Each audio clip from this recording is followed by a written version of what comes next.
வணக்கம். இது people English series. இந்த வீடியோல நம்ம தேர்ட் செட் ஆஃப் டினாமினல் வேர்ப்ஸ் பார்க்க போறோம். பொதுவா நவுனை வேர்பா யூஸ் பண்றது தான் நம்ம டினாமினல் வேர்ப்ஸ்ன்னு சொல்லுவோம். டினாமினல் வேர்ப்ஸ் யூஸ் பண்றப்போ ரொம்ப லென்த்தியா இல்லாம ரொம்ப சிம்பிளாவே நீங்க சொல்ல வர விஷயத்த நம்மளால சொல்லிட முடியும். அடுத்தது உங்களோட இங்கிலீஷை நெக்ஸ்ட் லெவலுக்கு எடுத்துட்டு போறதுக்கு இந்த டினாமினல் வேர்ப்ஸ் ரொம்ப யூஸ்ஃபுல்லா இருக்கும். ஏன் அப்படின்னா இந்த வார்த்தைகளை நீங்களே கவனிங்க, ரொம்ப இன்னோவேட்டிவான வேர்ப்ஸ் அதெல்லாம் தான் நம்ம இப்ப யூஸ் பண்ண போறோம்.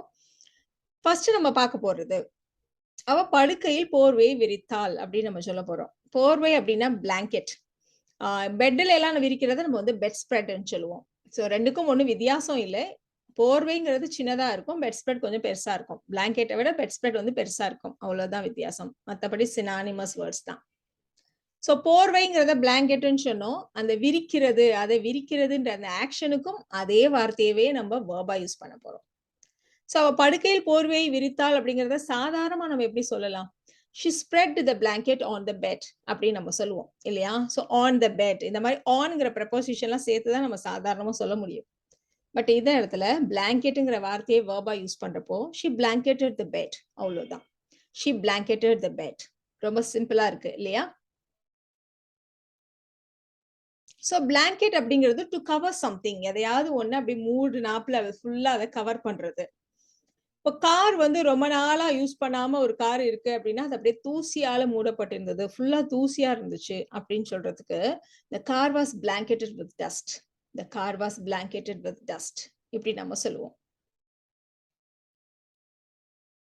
அடுத்து நம்ம பார்க்க போற வார்த்தை பேப்பர். ஒரு ஷெல்ஃப் இருக்கு அப்படின்னா, வீடு கிளீன் பண்றோம் அப்படின்னாலே ஃபர்ஸ்ட் நம்ம என்ன செய்வோம் அப்படின்னா, ஷெல்ஃப்ல இருக்க திங்ஸ் எல்லாம் எடுத்துட்டு ஃபுல்லா தொடச்சதுக்கு அப்புறம் அதுல பேப்பர் போடுவோம். ஒவ்வொரு அடுக்குலையும் பேப்பரை விரிச்சிட்டு அதுக்கு மேலதான் மற்ற பொருட்களை நம்ம அடுக்குவோம் இல்லையா? சோ இந்த மாதிரி பேப்பரை விரிக்கிறதையும் நாம பேப்பருங்கிற வார்த்தையவே வேர்பா யூஸ் பண்ணுவோம். ஷி பேப்பர்டு த ஷெல்ஃப்ஸ் அவ்வளவுதான். ஷெல்ஃபோடைய ப்ளூரல் அதான் shelves. She papered the shelves. So அலமாரியில் பேப்பரை விரிக்கிறத ஷி பேப்பர்டு த ஷெல்ஃப்ஸ்ன்னு சொன்னோம். வழக்கமா நம்ம எந்த மாதிரி பேப்பரை விரிப்போம்? நியூஸ் பேப்பர் தான் விரிப்போம் இல்லையா? சோ அதனால அலமாரியில் நியூஸ் பேப்பரை விரித்தாள் அப்படின்னு சொல்றதா இருந்தா இதே சென்டென்ஸ் நாம she newspapered the shelves அப்படின்னு சொன்னாலே போதுமானது. she newspapered the shelves. இதுதான் நம்ம இன்னோவேஷன் அப்படின்னு சொல்றோம். சாதாரணமா யூஸ் பண்ற நவுனையே நம்ம அப்படியே வேர்பாக்கி சொல்றோம். புத்தகங்களை அலமாரியில் அடுக்கினார். நம்ம அடுத்து பார்க்க போற வேர்ப் ஷெல்வ். சாதாரணமா ஷெல்ஃப்ன்றது நவுன், அதோடைய ப்ளூரல் ஃபார்ம் ஷெல்ஃப்ஸ். சோ இந்த மாதிரி அலமாரியில எதையாவது அடுக்குறது அப்படின்ற ஆக்ஷனை நம்ம ஷெல்வ் அப்படின்ற வேர்ப வச்சு சொல்லுவோம். ஷெல்வ்ன்ற வேர்ப வச்சு சொல்லுவோம்.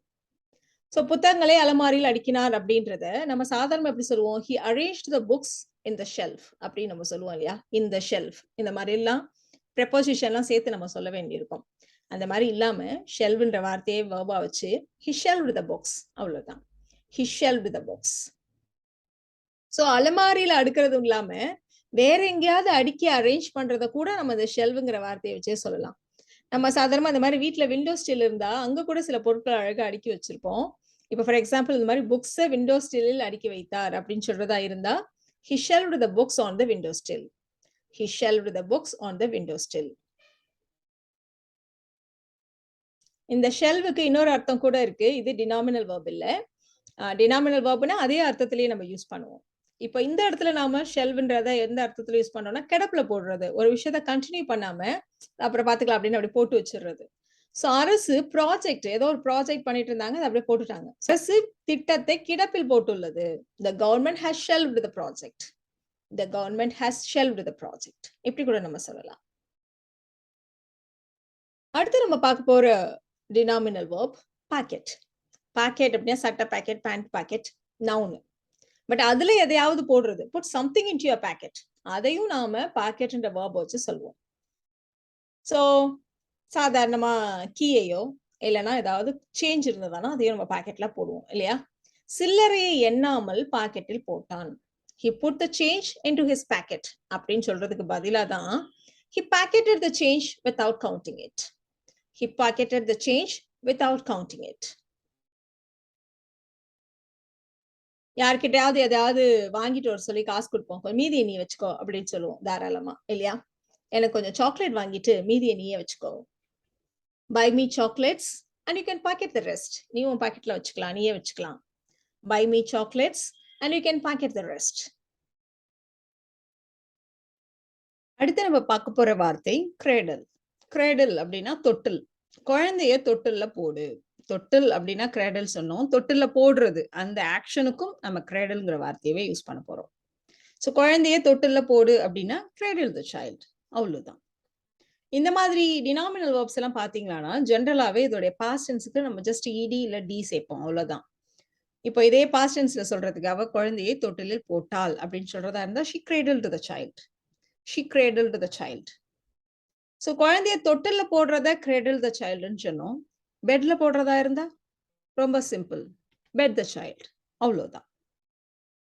அடிக்கடி நம்ம படித்த புத்தகங்கள் பாத்தீங்கன்னா கார்னர்ல இந்த மாதிரி மடங்கி மடங்கி இருக்கும். இதை வந்து நம்ம டாக் இயர்டு புக்ஸ் அப்படின்னு நம்ம சொல்லுவோம். இந்த இடத்துல டாக் இயர்டு அப்படிங்கிறது அட்ஜெக்டிவ். சில சமயங்கள்ல நம்ம படிச்சுட்டு ஞாபகம் வச்சுக்கிறதுக்காக கார்னர்ல இந்த மாதிரி மடிச்சு வைப்போம். இதையும் நாம இந்த டாக் இயர் அப்படின்ற வார்த்தையவே வேர்பா யூஸ் பண்ண போறோம். ஸோ புத்தகத்தை படிச்சுட்டு அந்த பக்கத்தினுடைய கார்னரை அப்படி மடிச்சு வச்சான் அப்படின்னு நம்ம சொல்ல போறோம். After reading the book he dog-eared the page. After reading the book he dog-eared the page. So ஒரு ஆக்சிடென்ட் ஆயிடுச்சு. அதன் மூலமா ஏற்பட்ட காயத்தினால ஒரு தழும்பு ஏற்பட்டது, ஒரு வடு ஏற்பட்டது, ஒரு ஸ்கார் ஏற்பட்டது அப்படின்னு நம்ம சொல்ல போறோம். ஸோ நெற்றியில ஒரு ஸ்கார் ஏற்பட்டது அப்படின்னு சொல்ல போறோம். ஸோ நெற்றியில் அப்படிங்கிறப்போ இதை சாதாரணமா எப்படி சொல்லுவோம் அப்படியே ஃபர்ஸ்ட் சொல்லிடலாம். The accident left a scar on the forehead. The accident left a scar on the forehead. So இந்த மாதிரி நம்ம சொல்றப்போ ஜென்ரலாவே கவனிச்சுட்டு இருந்தீங்கன்னா ஆன், இன், அட்டுன்ற மாதிரி ப்ரெப்போசிஷன் நம்ம யூஸ் பண்ண வேண்டி இருக்கும் சாதாரணமா சொல்றப்போ. இப்ப இந்த ஸ்கார்ங்கிற வார்த்தையவே நம்ம வேர்பா யூஸ் பண்ண போறோம். So the accident scarred the forehead. அவ்வளவுதான்.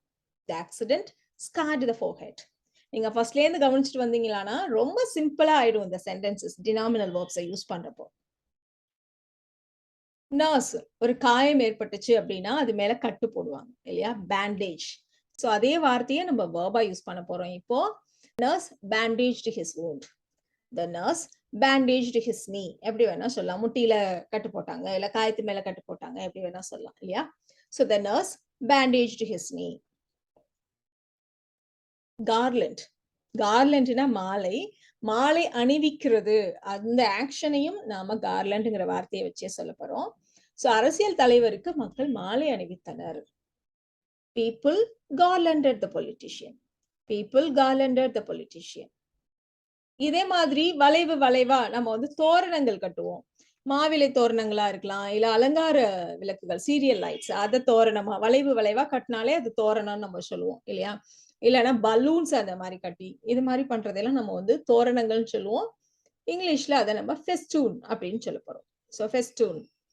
ஸோ ஒரு பர்த்டே பார்ட்டி அப்படின்னா அந்த ரூமை நாம பலூன்களாலும் லைட்டாலையும் அலங்கரித்தோம், ஃபெஸ்டூன் தோரணங்கள் கட்டினோம் அப்படின்னு சொல்ல போறோம். ஸோ தோரணங்கள் கட்டுறது அதுக்கும் நாம ஃபெஸ்டூன்ங்கிற வார்த்தையவே வேர்பா யூஸ் பண்ண போறோம். We festooned the hall with balloons and white lights.